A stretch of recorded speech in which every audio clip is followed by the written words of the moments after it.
Obrigado pela vida do irmão Márcio, pela vida da Modete, Rebequinha.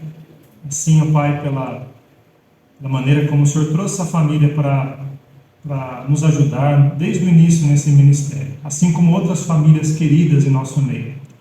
Oramos, ó Pai, que o Senhor continue a maravilhosa obra que o Senhor tem feito, que o Senhor um dia começou na vida desse irmão, na vida dessa família. Que o Senhor venha preparar nosso coração para ouvirmos a Tua palavra, Senhor. Venha falar com Ele e através dele. E traga, Pai, salvação, traga convencimento para arrependimento e obediência. No nome de Jesus, pedimos que o Senhor ajude e nos ajude para a Tua honra e glória. Amém, Senhor.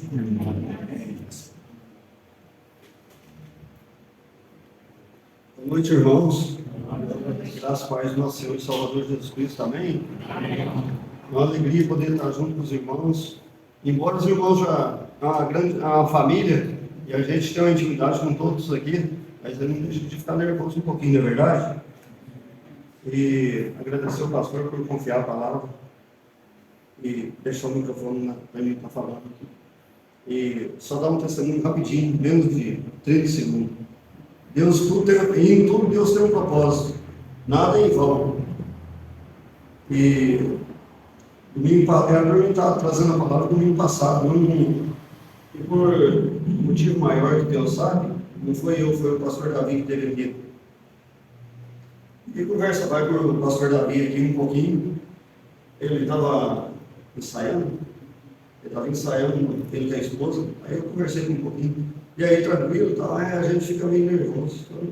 Aí eu assustei, meio nervoso, que a idade lá, o tanto de tempo de ministério que ele tem nervoso, ainda eu falei, não vou ficar tranquilo.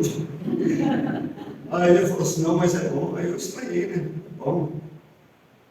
Aí eu não falei para ele que eu estranhei.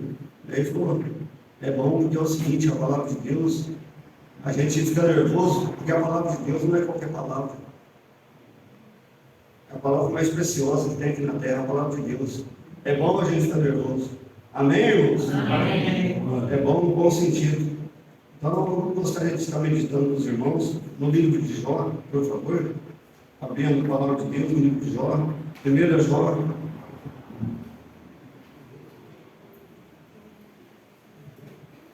Jó, capítulo 1, versículo de 1 a 3.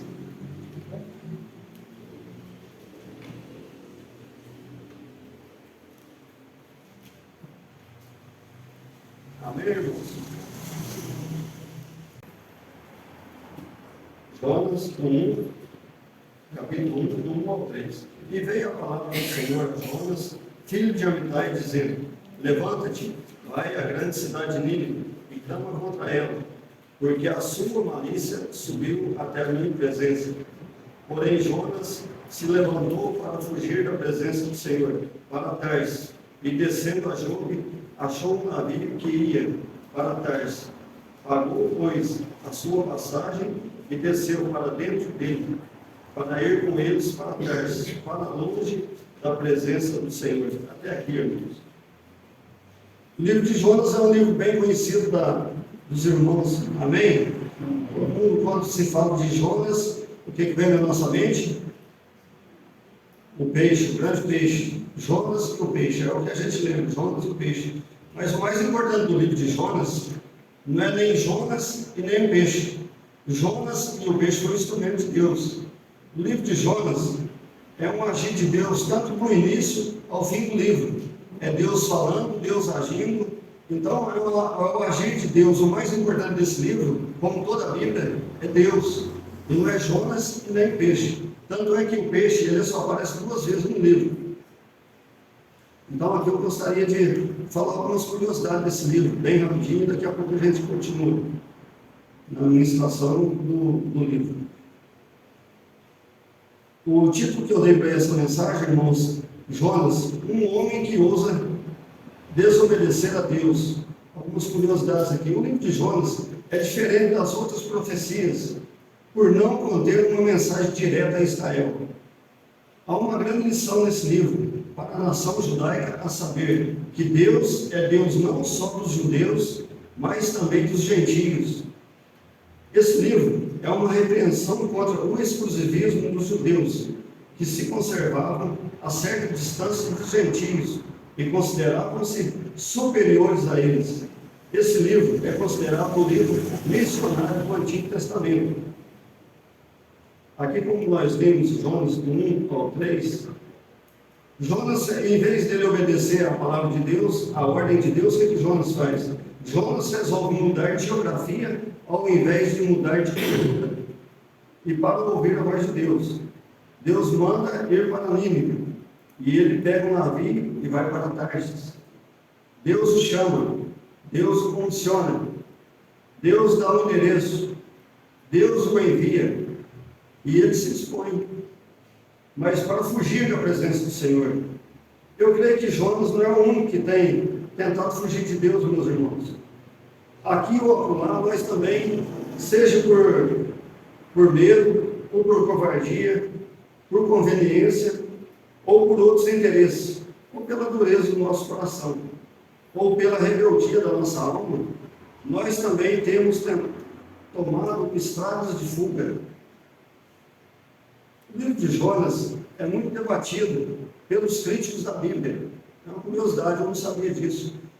A gente dá uma corrida de olho em cima do livro de Jonas, mas não para meditar. Ele é um livro muito sofrendo muitas críticas pelos críticos. E é triste porque quando se fala em Jonas, só se pensa em grande peixe, como eu disse. Alguns dizem que é uma baleia. A Bíblia não diz que peixe era, só se sabe que era um grande peixe. Alguns acham que o livro é só uma história, que não passa de uma fantasia ou de uma metáfora, e que o livro de Jonas não tem peso histórico. Estão enganados aqueles que pensam assim, irmãos. Desacreditar o livro de Jonas é desacreditar o próprio Senhor Jesus Cristo, que evoca a experiência dele no ventre do peixe como uma ilustração do seu sepultamento, da sua ressurreição. O próprio Senhor Jesus Cristo mencionou no livro de Jonas. E eu gostaria de fazer três declarações aqui. Jonas é o primeiro profeta eminentemente transcultural da Bíblia. Nós temos profetas que falaram para outras nações, como Isaías, Amós, mas Jonas é o único profeta enviado especificamente para o povo pagão, para a maior cidade do mundo daquela época, a capital de um poderosíssimo império, o Império Assírio. É uma peculiaridade dele, irmãos. Isso retrata para nós que o reino de Deus não se restringe a uma geografia, muito menos a uma etnia. O reino de Deus abrange todos os povos, todas as raças, todas as línguas, todas as culturas. Em segundo lugar, Jonas é o primeiro profeta a desobedecer uma ordem de Deus. E é muito curioso isso, meus irmãos. Deus dá uma ordem expressa a ele, explícita para ele, urgente para ele. E ele se dispõe, mas para desobedecer. E curioso no livro é que tudo retrata que todo o universo está debaixo da autoridade de Deus. Deus dá uma ordem e o mar se revolta. Uma tempestade surge. Deus dá uma ordem e um peixe vai lá e engole Jonas. Deus dá uma ordem e uma planta cresce.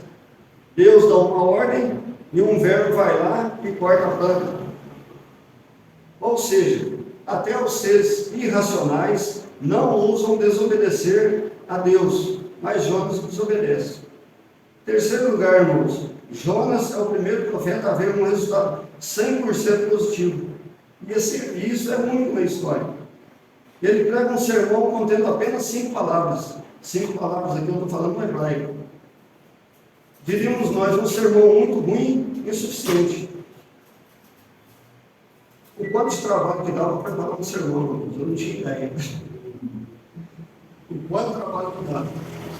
E a maioria dos pregadores, acho que vai estar aqui falando um pouquinho uma vez que eu preparei, a maioria dos pregadores se dedica muito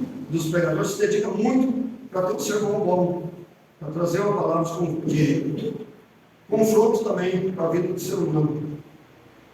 E Jonas, o sermão dele foi um sermão muito ruim. Mas olha que maravilha, foi 5 palavras no hebraico. E olha o que ele fez, essas 5 palavras.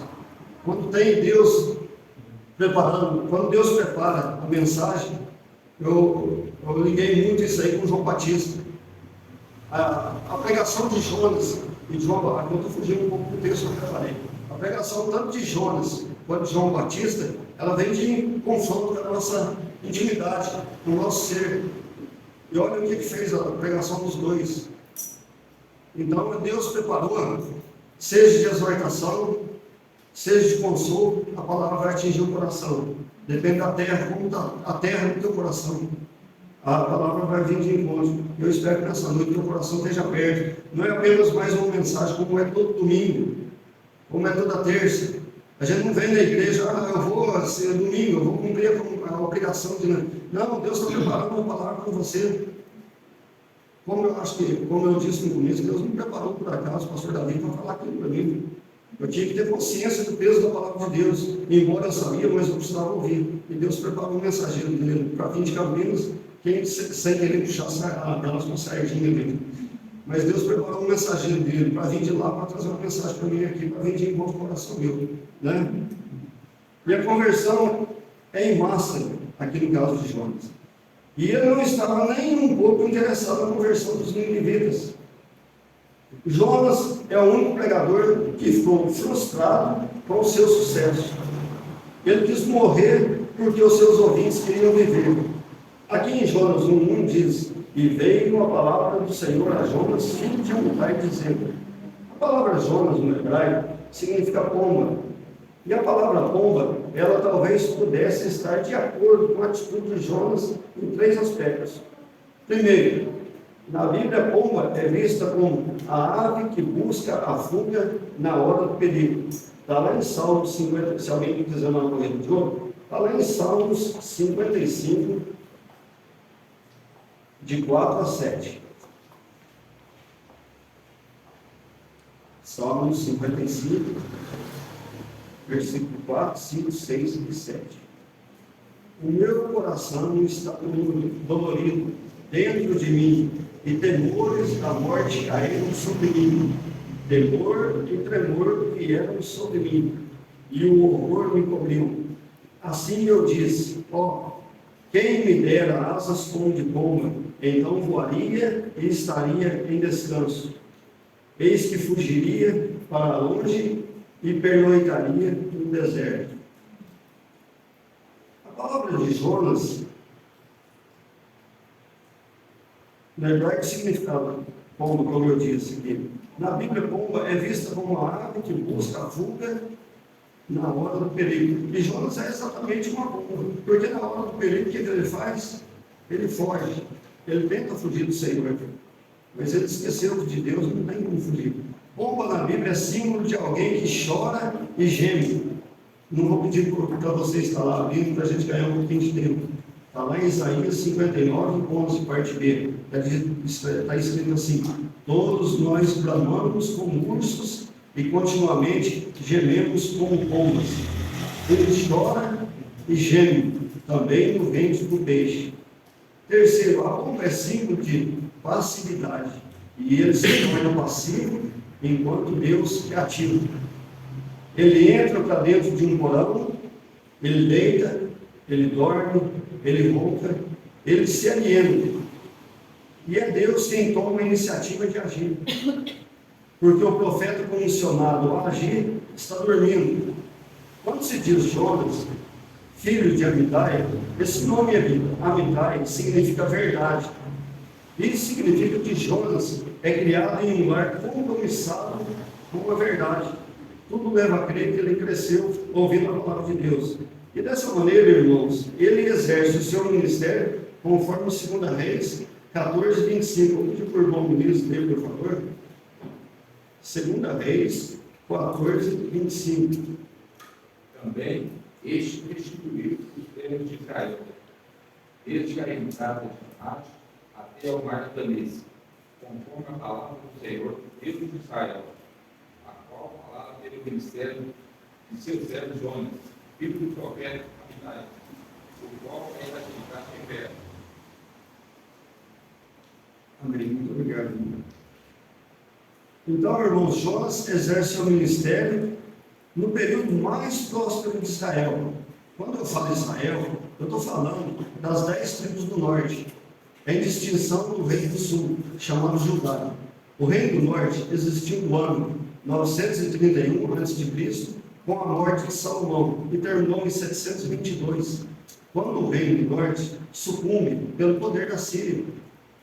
Desse povo aqui que eu estava com medo de pregar, de constranger.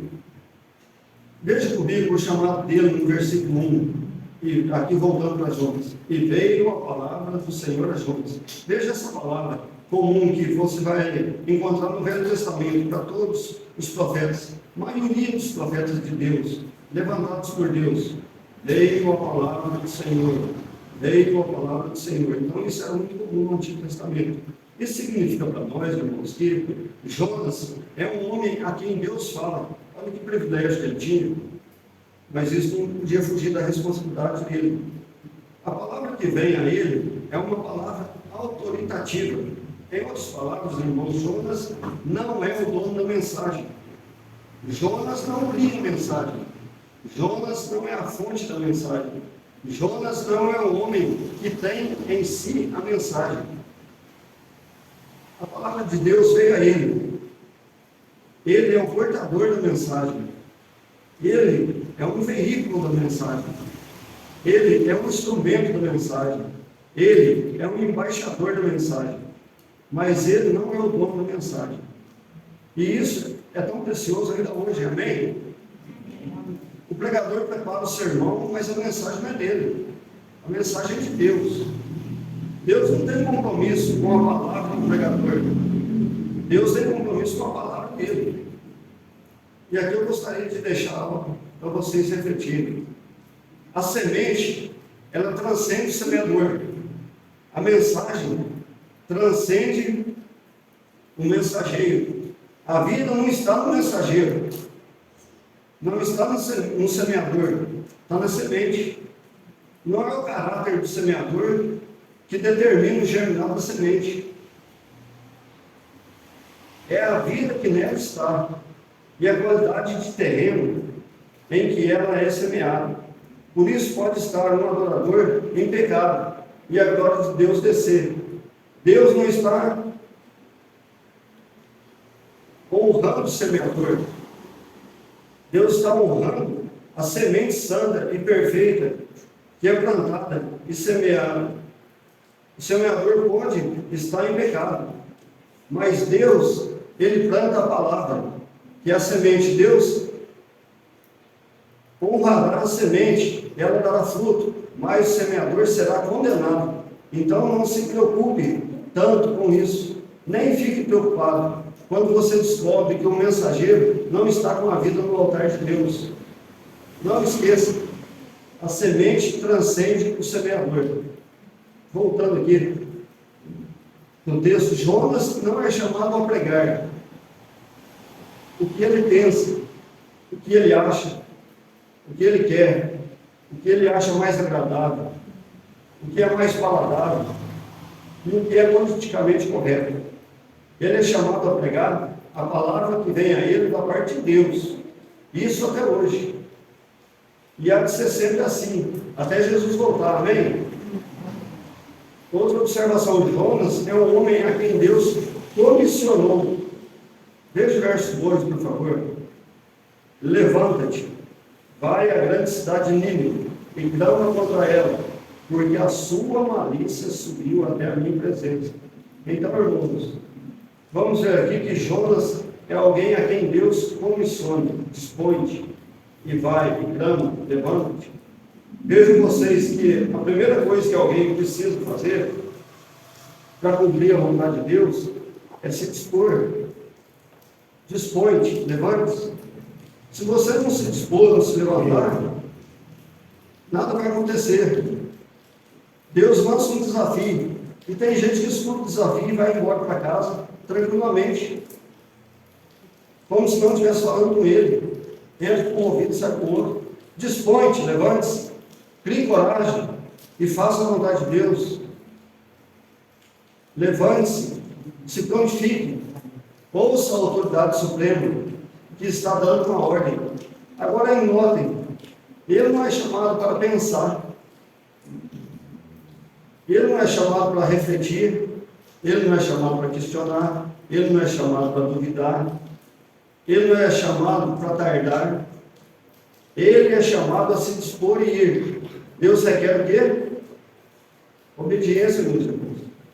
E obediência imediata, pronto, na hora. Agora notem vocês que Deus mandou a grande cidade de Nínive. Eu não sei se você já percebeu esse aspecto. A grande cidade de Nínive. Porque nesse tempo, Nínive era a maior cidade do mundo. Era a mais poderosa cidade do mundo. A cidade tinha 50 quilômetros, irmãos. A gente lê nos comentários, 50 quilômetros de extensão, com muros que poderiam passar 4 carros em cima, com muralhas intransponíveis. Dá para imaginar isso? O Império Assírio era, naquele tempo, o mais poderoso império, expansionista, guerreiro, poderoso em batalhas, truculento.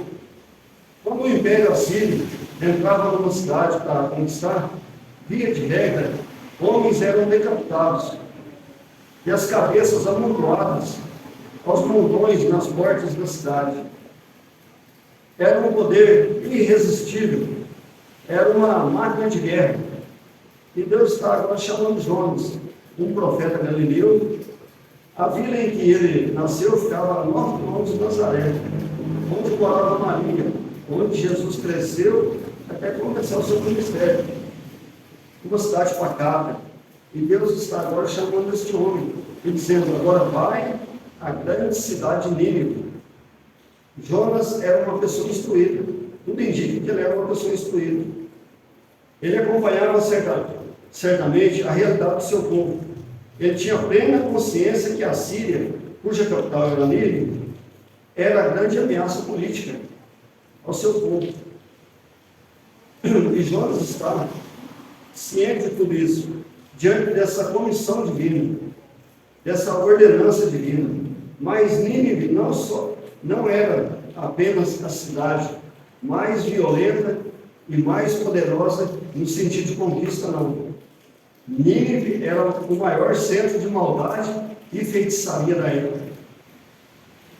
Se você puder dar uma olhada 3 páginas para frente aí, meus irmãos, para nós vermos o que o profeta Naum escreve sobre a cidade de Nínive. Um pouquinho para frente, em 3 páginas, de Naum 3, 1 ao 4.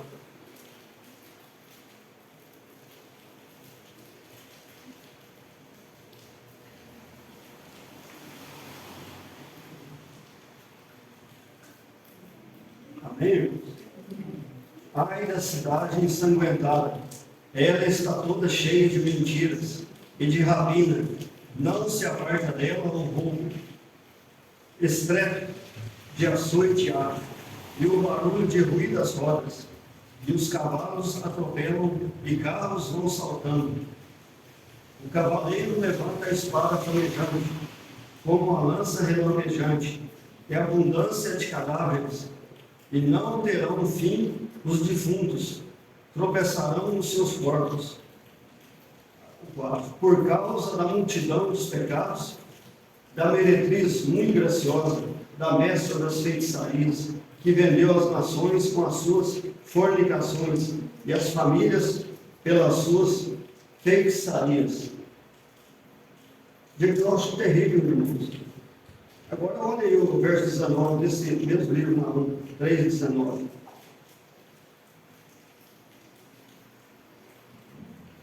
Não há cura para a tua ferida, a tua chaga é dolorosa. Todos que ouvirem a tua fama baterão as palmas sobre ti, porque sobre quem não passou continuamente a tua malícia. Naum profetizou a ruína de Nínive. Isso era tudo que Jonas queria. Eu acho até que Jonas queria trocar o lugar de Naum. Deus não apenas envia Jonas a Nínive, a essa cidade. Deus o envia com uma missão específica. Olha aí o verso 2, voltando para Jonas. Levanta-te, e vai à cidade de Nínive e clama contra ela. Esta não é uma mensagem popular, esta não é uma mensagem palatável. Eu estou falando da cidade mais rica, mais poderosa, mais violenta, mais depravada e mais cega espiritualmente. E agora Deus está chamando esse profeta lá da região da Galileia, um galileu, acostumado numa vila pequenininha, o seu país está vivendo o melhor período de paz interno, e de riquezas, e de paz nas fronteiras. E Deus está chamando Jonas para pregar para um povo terrível. Você vai lá e vai clamar contra ela. Clamar não a favor dela, mas contra ela. Isso significa, meus irmãos, que grandeza econômica e política de uma cidade não anula a sua hedionez do seu pecado. Às vezes aquilo que é grande aos olhos dos homens nem sempre é uma coisa boa aos olhos de Deus. O fato de alguém ter domínio político, domínio econômico, domínio bélico no mundo não significa que Deus está gostando ou aprovando ou se agradando disso. Mas Deus não apenas envia Jonas a Nínive. Deus dá uma razão para cumprir sua missão. Veja o verso 2, parte B, quando o próprio Senhor explica, verso 2, parte B, porque a sua malícia subiu até a minha presença. Vocês já imaginaram quanta coisa ruim que acontece numa cidade? E aquele mau cheiro chega às narinas de Deus? A iniquidade da cidade começa a subir e chega até o céu. E Deus diz, basta. E agora Jonas se vê diante desse grande desafio de ir e pregar contra ela. O problema de Jonas não é covardia. Jonas não está com medo. Então leia comigo novamente o verso 3. Vamos lá. Porém, Jonas se levantou para fugir da presença do Senhor para Tarsis, e descendo a Jope, achou um navio que ia para Tarsis, pagou pois a sua passagem e desceu para dentro dele, para ir com eles para Tarsis, para longe da presença do Senhor. Notem comigo aqui uma coisa: Jonas é um homem que ousa desafiar a Deus. Levanta e vai. O que ele faz? Porque ele tenta fugir de Deus. Ele não só desobedece a Deus, ele afronta Deus. E é incoerente, muito incoerente. Jonas é um crente teologicamente correto. Ele é ortodoxo, mas ele não é ortoprático e nem ortopático. Eu vou explicar. Ortodoxo é quando você tem a doutrina certa. Ortoprático é quando você tem a prática certa. E ortopático é quando você tem o sentimento certo. Ele é ortodoxo de cabeça, mas herege de prática. É um cuidado que a gente tem que ter, porque a gente ouve a palavra de Deus. A gente tem que tomar cuidado com isso. Quando os marinheiros perguntam para ele quem ele era, olha o verso 9, parte A. E ele lhes disse, eu sou hebreu e temo ao Senhor. A teologia não governa a vida dele. Vocês acham que isso acontece ainda hoje? A teologia não governa a nossa vida? Ele desafia Deus, ele é um homem contraditório. Agora vamos dar uma olhada no verso 3, parte A. Porém, Jonas se levantou para fugir da presença do Senhor para Tarsis. Ele se dispõe a fugir de Deus. E aí é tudo isso, meus irmãos. Tentar fugir de Deus. Vamos dar uma olhada no Salmo 139. E note você que nessa época, aqui o Salmo já tinha sido escrito. E com certeza Jonas conhecia. O que é que diz lá no Salmo 139? Salmo 139, versículo 3, 4, 5, 7, 8, 9. A gente vai pular o versículo 6 para o tempo. Então vamos para o versículo 3, Salmo 139, 3. Cercas o meu andar e o meu deitar, e conhece todos os meus caminhos. Não havendo ainda palavra alguma na minha língua, eis que logo o Senhor tudo conhece. Tu me cercaste por detrás e por diante, e puseste sobre mim a tua mão. Para onde me irei do teu espírito? Ou para onde fugirei da tua face? Se subir ao céu, lá tu estás. Se fizer no inferno a minha cama, eis que tu ali estás também.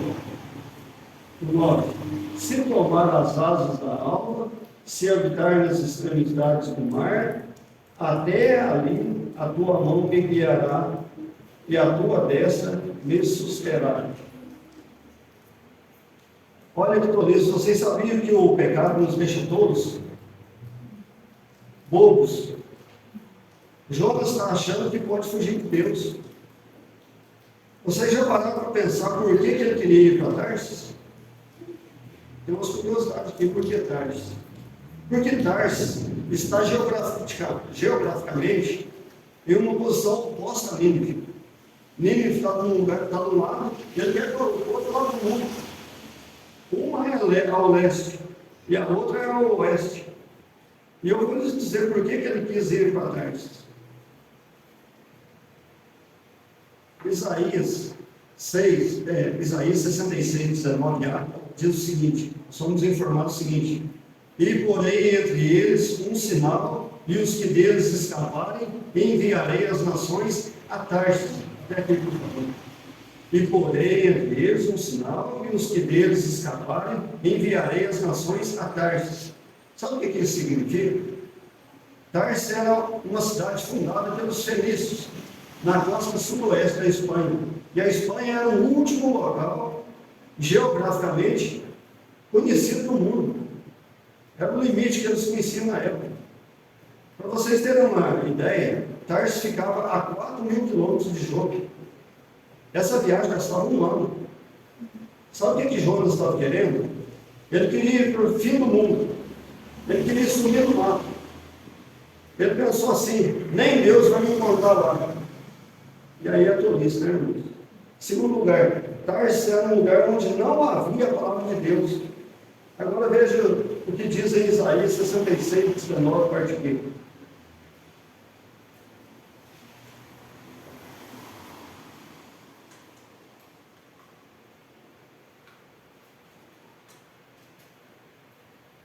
Até as ilhas de mais longe, que não ouviram a minha fama, nem viram a minha glória. Esse homem que é profeta de Deus, que o único ministério dele é pregar a palavra de Deus, ele quer ir para um lugar onde não há a palavra de Deus. Ele não quer escutar Deus. Ele não quer ser incomodado por Deus. Ele não quer que ninguém chegue até ele para ouvir a palavra de Deus. É como se ele dissesse: eu quero ficar quieto no meu canto, sem ser incomodado. Larga esse negócio de profeta para lá. Eu quero ir para um lugar onde Deus não me encontra e ninguém sabe de nada. Mais do que isso, ele foi para Tarsis. Mais do que isso, sabe por que ele foi para Tarsis? Porque era o lugar mais longe do mundo. Porque era um lugar onde não tinha a palavra de Deus. 3 Ezequiel, capítulo 27, 12. Está escrito que tem outra informação aqui. Vou pedir para o irmão Magno ler, por favor. Até o irmão Magno. Só um minutinho, Magno. Sobre Tarsis, muito curiosa. Olha que informação curiosa que tem aqui. Que diz o seguinte: pode ler, irmão, por favor. Tarsis negociava contigo, por causa da abundância de toda a casta de fazenda, com prata, ferro, estanho, chumbo, e negociavam em tuas feiras. Obrigado, irmão. Era uma região riquíssima. Jonas estava pensando o seguinte: eu vou largar muito desse negócio de profeta, eu vou fazer qualquer outra coisa.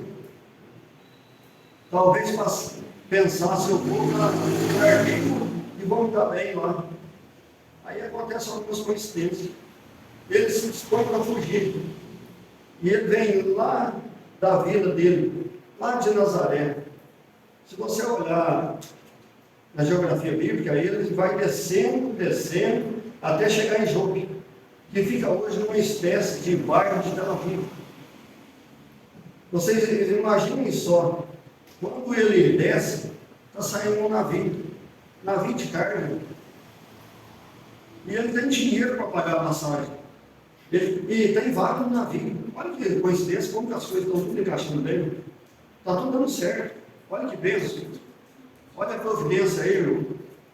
Meus irmãos, nem sempre facilidade significa estar na presença ou aprovação de Deus, e nem sempre dificuldade significa estar fora da vontade de Deus. E então ele está cercado por essas conveniências todas. Mas ele começa a descer.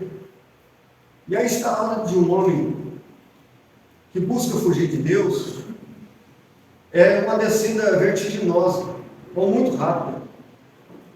Afasta de Deus para ver o que acontece. Como que a descida é rápida? Desce da sua vila até Jope.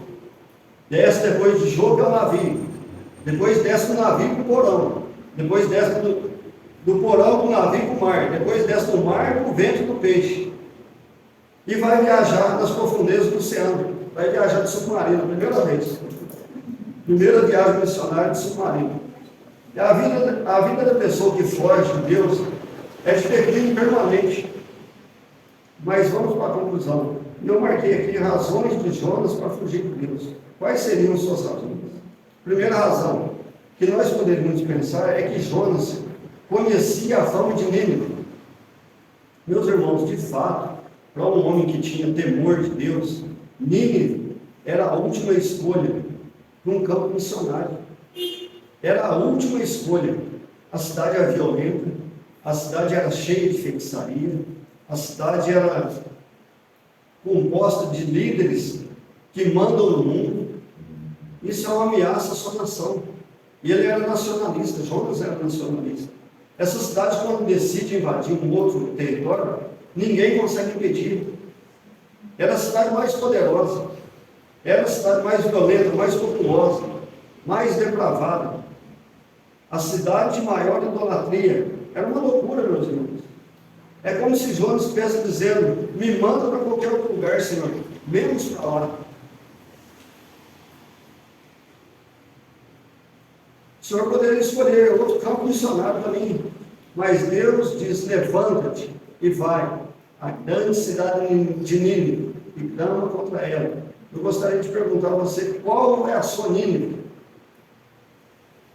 Talvez seja os seus familiares, como foi o meu, como é às vezes o meu. Pode ser os seus funcionários, pode ser o seu colega de trabalho, pode ser os seus clientes, pode ser o seu patrão, pode ser o seu vizinho. Eu não sei qual que é a sua Nínive. É você e Deus, mas Deus está te exortando. Às vezes o conhecimento que nós temos de um local nos predispõe a não querer ir. E Jonas era uma pessoa politicamente muito bem instruída. Ele tinha plena certeza que ir até Nínive pregar seria levar uma possível salvação para aqueles que seriam seus inimigos, e foram. Sabe quem foi que levou as 10 tribos do norte para o cativeiro? Foi Nínive, a Síria. Trocando em miúdos, mandar Jonas para Nínive é o mesmo que mandar um israelita ir pregar para o Hamas, dando um exemplo. Ou pedir para um americano ir pregar para o Talibãs. Acho que é Talibãs, né? O grande problema é que a gente quer que Deus seja inimigo dos nossos inimigos. Deus tem que ser aquilo que a gente quer. A gente quer domesticar Deus. E Deus não se curva a nossa agenda. Nós achamos que Deus tem que gostar de quem a gente gosta. Nós achamos que Deus não tem o direito de gostar de quem a gente não gosta. Isso prova, irmãos, que a salvação é graça, não é mérito. Porque se fosse mérito, Nínive seria consumido com fogo e enxofre. Jonas sabia muito bem disso. E se você quiser saber, o próprio Jonas vai explicar isso com todas as vezes, porque ele não quis ir a Nínive. Porque quando ele vai a Nínive, meus amados irmãos, ele sabia que Deus tem um coração mole. Que se o povo se arrependesse, Deus ia acabar salvando aquele povo. Ele sabia disso. Isso era demais para a cabeça dele. E ele não queria isso. Vamos ler Jonas, lá 4, 2, parte B. 4, Jonas 4, versículo 2, parte B. Por isso é que me preveni, fugindo para Tarso, pois sabia que és Deus compassivo e misericordioso, longânimo e grande, em benignidade, e que te arrependes do mal. É como se ele dissesse, eu sabia Deus que ia dar nisso, que ia dar essa confusão toda. Sabe por que ele teve dificuldade para cumprir essa missão? Não é porque ele conhecia a fama de Nínive, é porque ele conhecia Deus. Esse Deus misericordioso, esse Deus é misericordioso, esse Deus é tardio em irar-se, esse Deus tende em ser misericordioso, esse Deus resolve perdoar o pior pecador quando se arrepende. Tem gente que não entende isso, até hoje. Tem gente que acha que o céu é só para aqueles que são bonzinhos, que são bonitinhos, que são certinhos. Mas o pilantra, o ladrão, o assassino, o corrupto, que deve queimar no inferno. É assim que a nossa concepção muitas vezes é. Mas Deus resolve amar a gente assim. Se a pessoa se arrepende, Deus resolve amar. Deus resolve salvar. Deus salva um Saulo de Tarso, um monstro. Deus salva o rei Manassés, outro monstro. Deus salva o rei Nabucodonosor. Deixou ele passando, mas salvou. Em havendo arrependimento, a graça, a perdão, a salvação. Que Deus misericordioso, irmão, que nós temos. Não precisa ir longe, não. Deus resolveu salvar a mim, Deus resolveu salvar você. É graça. Pura misericórdia, pura misericórdia, porque nós não merecemos nada, para nós não custou nada, para Deus custou tudo. Mas para encerrar, por que Deus resolveu enviar Jonas a Nínive? Jonas 1, versículo 2, parte B, diz assim: porque a sua malícia subiu à minha presença. Chega uma hora que o cálice e a ira de Deus tem um limite para transbordar. E chega uma hora que Deus diz: arrependei e viver, ou não se arrepender e morrer. Quando Jonas foi e pregou um sermão de 5 palavras, dentro de 40 dias o Nínive será subvertida. Dentro de 40 dias o Nínive será subvertida. Você imagina uma pessoa sair para a rua falando: dentro de 40 dias Deus vai destruir os Alegres. Dentro de 40 dias o povo vai achar que ele é doido da cabeça. Ainda mais que ele deve estar capendo toda o ácido do estômago do peixe, deve ter ferido tudo a tua pele. Imagina uma pessoa andando para a rua e falando, dá um copo d'água e falando: Deus vai destruir, dentro de 40 dias Deus vai destruir isso aqui.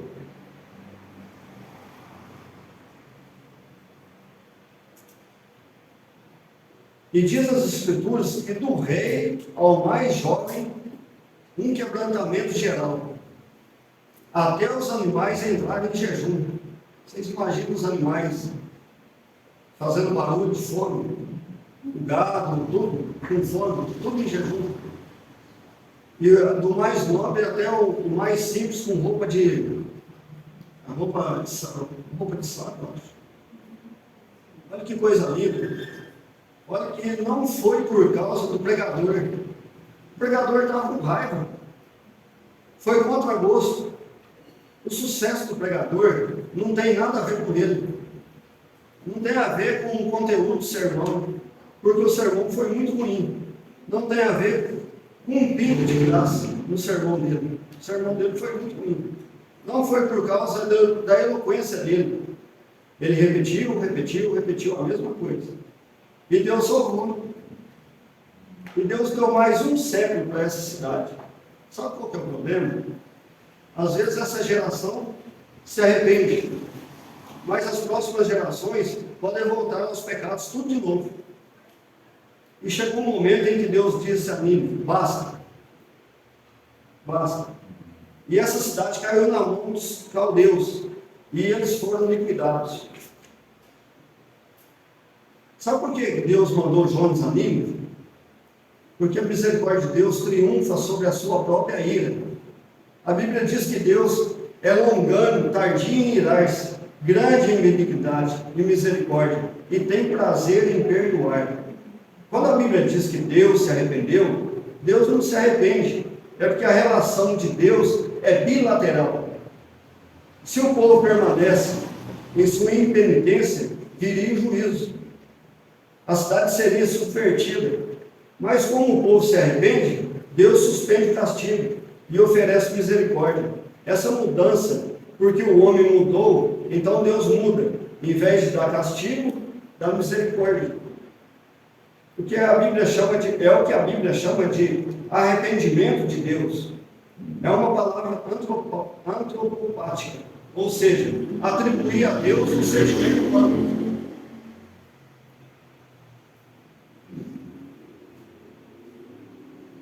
Nós somos os Jonas da nossa geração. E Deus muitas das vezes está nos enviando aos mais diferentes lugares. A nossa empresa, o nosso trabalho, a nossa escola, a nossa família, aos nossos vizinhos, aos nossos colegas, aos nossos clientes. E quem que é você? Você tem se disposto a levantar e ir? Ou você tem se levantado para fugir? Que eu e você estejamos dispostos a dizer sim ao ídolo do Senhor. Terminando aqui, meus irmãos, não foge não, porque Deus vai te encontrar. Para Deus te encontrar, Deus é capaz de mandar uma tempestade até você. Não para destruir você, mas para trazer você de volta. Que Deus nos ajude a não resistirmos ao seu chamado, que sejamos mensageiros da sua palavra. Que Deus nos ajude no nosso dia a dia, Ele nos encoraja a levar a palavra dele, a fazer o ídolo do Senhor. Amém, irmãos? Essa é a mensagem que Deus colocou no meu coração. Eu agradeço a oportunidade, em nome do Senhor Jesus Cristo. Amém, irmãos? Obrigado.